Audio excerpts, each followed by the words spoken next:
Greetings and salutations, everyone. My name is Sanj Kirchhoff, and welcome to my YouTube channel. Today, I'm going to be talking about my NFL playoff predictions for this upcoming weekend's wildcard slate, and of course, for the remainder of the NFL playoffs up until the Super Bowl. And as you guys can see to the right side of the screen, I have my NFL playoff predictions based on my bracket. But besides talking about my playoff predictions, we'll also be putting together a couple drafts. For those of you who are similar to me and can't get enough of fantasy football, I've put together a couple drafts for this upcoming playoffs, and of course, put together a couple pick'em entries for this upcoming weekend's wildcard slate that I'll be more than happy to share with you guys. So let's go ahead and begin by talking about the NFL playoffs. As it currently stands, if all these teams stay as healthy as they currently are, I do anticipate the Baltimore Ravens to meet the Detroit Lions in the Super Bowl 59, and the Detroit Lions capturing the Lombardi Trophy.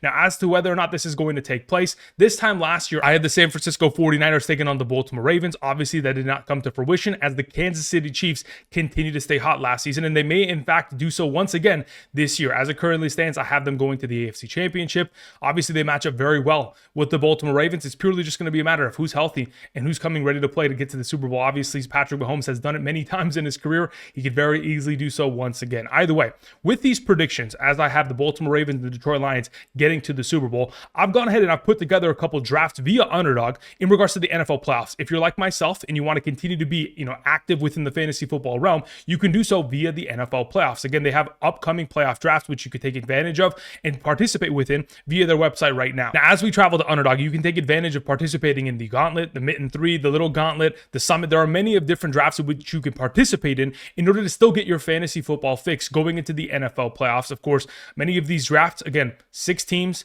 10 rounds. Of course, you're building a team for the entirety of the NFL playoffs, and you want to strategize it in a way in which, of course, you are building a team that is going to sustain for the entirety of the playoffs. So in the case of my position, considering I do anticipate the Detroit Lions and, of course, the Baltimore Ravens to make it to the Super Bowl, let's go ahead and first and foremost talk about some of the drafts that I've put together. First and foremost, we have a team that is completely comprised of the Baltimore Ravens, first and foremost, along with members of the Houston Texans and Los Angeles Rams. Now, one of the primary reasons why I've put together a roster such as this is because I want to advance in every single round. I want to have people participating in wildcard weekend. So, of course, the Baltimore Ravens are going to do as such, taking on the Pittsburgh Steelers, and hopefully they'll find themselves victorious, as I have Lamar Jackson, Derrick Henry, Justice Hill, Mark Andrews, Rashad Bateman, Zay Flowers. As to whether or not he's going to play, to be determined. But I've also attached other teams that may be a little bit sketchier in terms of the Houston Texans members and, of course, Los Angeles Rams members in regards to the idea, like, if, in fact, they are not able to win in wildcard weekend in advance as they're taking on the Chargers, or, of course, they're taking on the Minnesota Vikings, that could be a little bit sketchy for me for the remainder of this overall playoff bracket. But in order to ensure my investment, I've gone ahead and also drafted a team such as this, in which I've gone ahead and comprised it with Minnesota Vikings and Baltimore Ravens. I still have pieces like Lamar Jackson, Justice Hill, Zay Flowers, Mark Andrews, Rashad Bateman, Isaiah Likely, but I've also added members of the Minnesota Vikings in case the Rams aren't able to win in wildcard weekend. If, in fact, the Minnesota Vikings are to advance, I have Sam Darnold, of course, I have Aaron Jones, I have TJ Hawkinson, and I have J.K. Dobbins in case, of course, the Los Angeles Chargers are able to beat the Houston Texans. So I've gone ahead and based these teams off of the idea that I'm building the Baltimore Ravens first and foremost, and that I'm taking teams that I think can advance in round one. And even if I get it wrong, I have multiple drafts in order to make sure that I'm ensured that I can continue to advance throughout the upcoming rounds, regardless of their performances and whether or not I'm accurate in predicting who is going to win within wildcard weekend. Again, if you guys want to take advantage of this, be sure to travel on over to Underdog today. Of course, participate in the upcoming drafts that are going on every single day up until the start of wildcard weekend this upcoming Saturday. Now, besides the upcoming drafts that you could potentially participate within, there are also pick'em entries like we talk about every single week. So I wanted to go ahead and talk about some entries that I'm going ahead and putting together for this upcoming weekend regarding the wildcard games. So first and foremost, again, if you guys are wondering if you're eligible, check out the map to the right side of the screen. You can use code Andrew today. Check out the link down in the description to travel on over to Underdog, take advantage of the first time deposit, and of course get that matched and get ready to go in regards to upcoming entries. So first and foremost, I want to talk about some of the entries that I've put together for this upcoming weekend. Yes, it's early, it's only Wednesday, but I feel very confident within the following. So let's talk about Ladd McConkey as our first entry going into this upcoming weekend with a number of 49.5 receiving yards. You can either take the 49.5 receiving yards or 4.5 receptions. I think both of them are very much so capable of being achieved. Obviously, Ladd McConkey has surpassed 4.5 receptions in the last 7 consecutive games. He has surpassed 49.5 receiving yards in 6 of the last 7 games. In fact, in 6 of the last 7 games has put together 83 or more receiving yards. He has been incredible as of late. From weeks 11 through 18, in the last 7 games he's played, he's averaging 14.6 yards per reception. But not only that, over the course of the last 7 games, he's had himself 45 receptions. Of those 45 receptions, 28 consist of 10 or more yards, which is 62% of the time he is getting himself an automatic first down with his reception, and 20 of the last 45 receptions consisting of 20 or more yards. 44% of the time he's going for 20 or more yards. If we're going to anticipate, of course, Ladd McConkey to have himself a competitive game here against the Houston Texans, indoors, no other conditions, the anticipation is that Ladd McConkey should be able to deliver another fantastic performance. Therefore, I've taken him going higher than 49.5 receiving yards. You could go ahead and take the alternative of 59.5 receiving yards. Based on the multiplier, I like the 49.5 number. Now, Nico Collins at the other end of this overall matchup. Of course, Nico Collins, another one of these great wide receivers. This most recent performance against the Tennessee Titans, of course, within the first drive of the game in week 18. Of course, they had the starters in for the offense. They came down the field and they delivered. Nico Collins got himself 4 targets, 4 receptions, 32 receiving yards, and a receiving touchdown within the first drive of the game, recalibrated the offense. In the second drive, of course, Nico Collins stayed out there, but Davis Mills was the starting quarterback. So going forward, with this offense recalibrated and hopefully in a better position, taking on the Los Angeles Chargers should not be a difficult matchup for Nico Collins, primarily because thus far this season, they've played 78 to 80% of their overall defensive coverages as zone.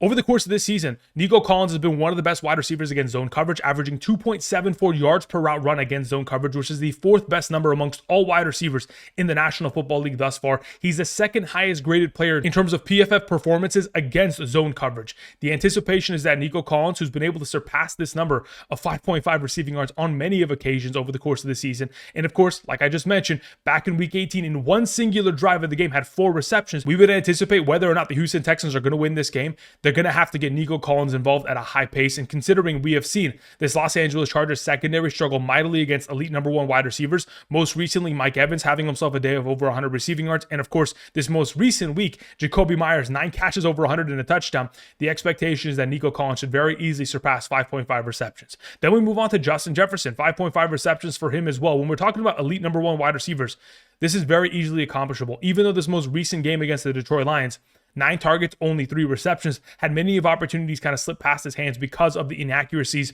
in the overthrowing of Sam Darnold. Going into this upcoming weekend's game against the Los Angeles Rams, I am anticipating success because not only have we seen Justin Jefferson deliver against the Los Angeles Rams back in week 8, 9 targets, 8 catches, 115, but of course, prior to this most recent performance, Justin Jefferson had a 5-game streak of 7 or more receptions. I think 6 receptions within the given week, very much so accomplishable. Then we move on to the next slate of overall members for this wildcard weekend. We begin with Javonte Williams. Javonte Williams, I think, is my favorite play of the entire weekend. At 1.5 receptions, he's been able to accomplish this number in 15 of the last 16 games he has played, taking on the Buffalo Bills. It is almost a guarantee that the Broncos are going to be in a negative game script. So once they find themselves in a negative game script, they'll be throwing the ball a bunch. Of course, Bo Nix dumping it off to members like Javonte Williams, Jaleel McLaughlin, but of course the primary guy within this backfield as their receiving back has been Javonte all season long, again surpassing this number in 15 of the last 16 games in which they have played. Then we move on to someone like Lamar Jackson. Again, I anticipate him to continue to play well. Of course, unfortunately, the Pittsburgh Steelers have been on a 4-game slide because of their offensive woes. As a defense, they haven't been great either.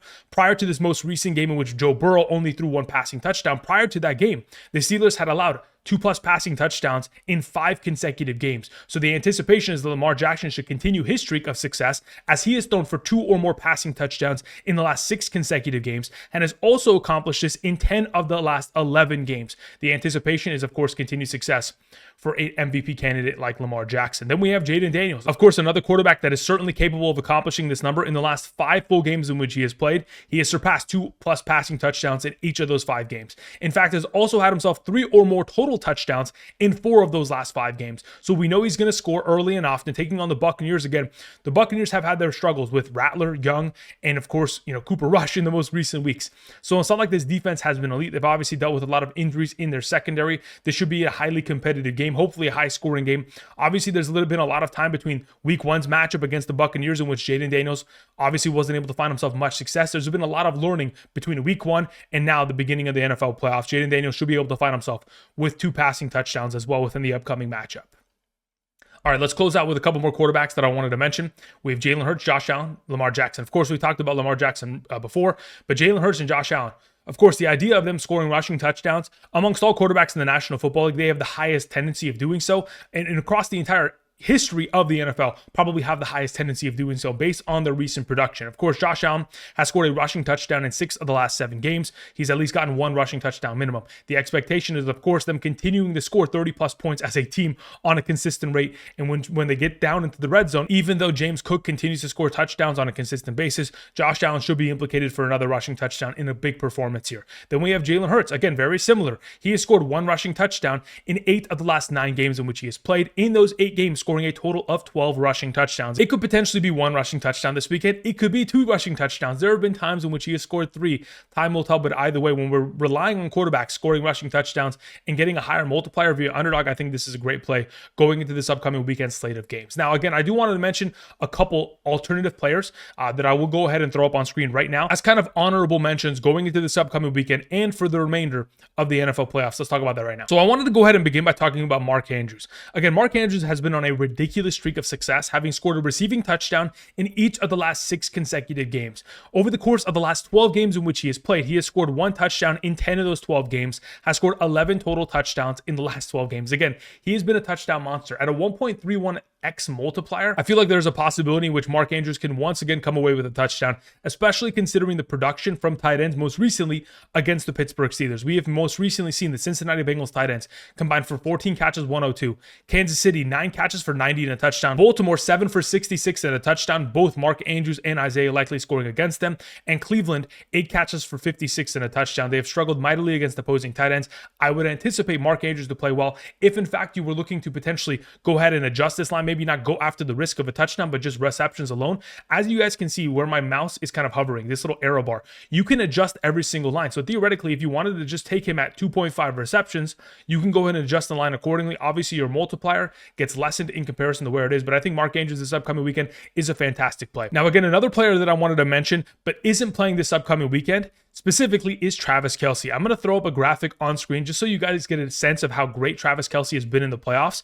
This is the following last 13 games that Travis Kelce has played over the course of the last 4 postseason runs in which they have had. In the last 13 games in which he has played in the NFL playoffs, Travis Kelce elevates. Playoff Kelce is a legitimate thing. He's averaging 10.4 targets, 8.7 receptions, 97.8 receiving yards, and 1 receiving touchdown per game on average.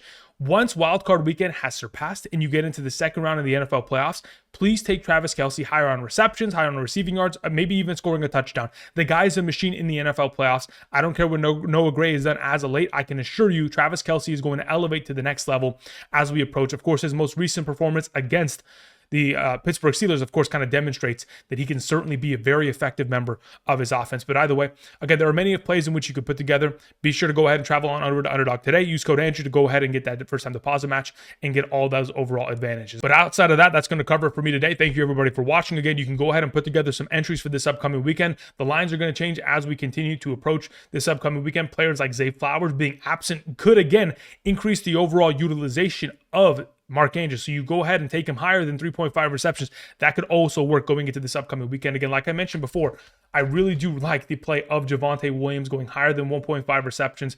At a 0.71, I think that's an automatic steal at this current moment. So again, you can go ahead and put together that kind of a play. I also want to throw in like a third player within this overall mix. So I'll probably go back into the Ladd McConkey pool. Let's see here. If I'm going to go, I mean, I could throw it in with receptions, but again, I really do like the idea of getting a lot of utilization out of his yardage counts because, of course, how effective he has been. 20 of the last 45 receptions consisting of 20 or more yards. Again, been highly effective within that overall region. So again, making a play like this going into this upcoming weekend, I think is very much so a capable outcome. I think I'll just play it safe. I'll just take their lowest potential receiving yards and numbers and just go ahead and roll something like this going into this upcoming weekend. Anyway, thank you everybody for watching. And until next time, enjoy this upcoming wildcard weekend, and I'll see you guys later. Peace.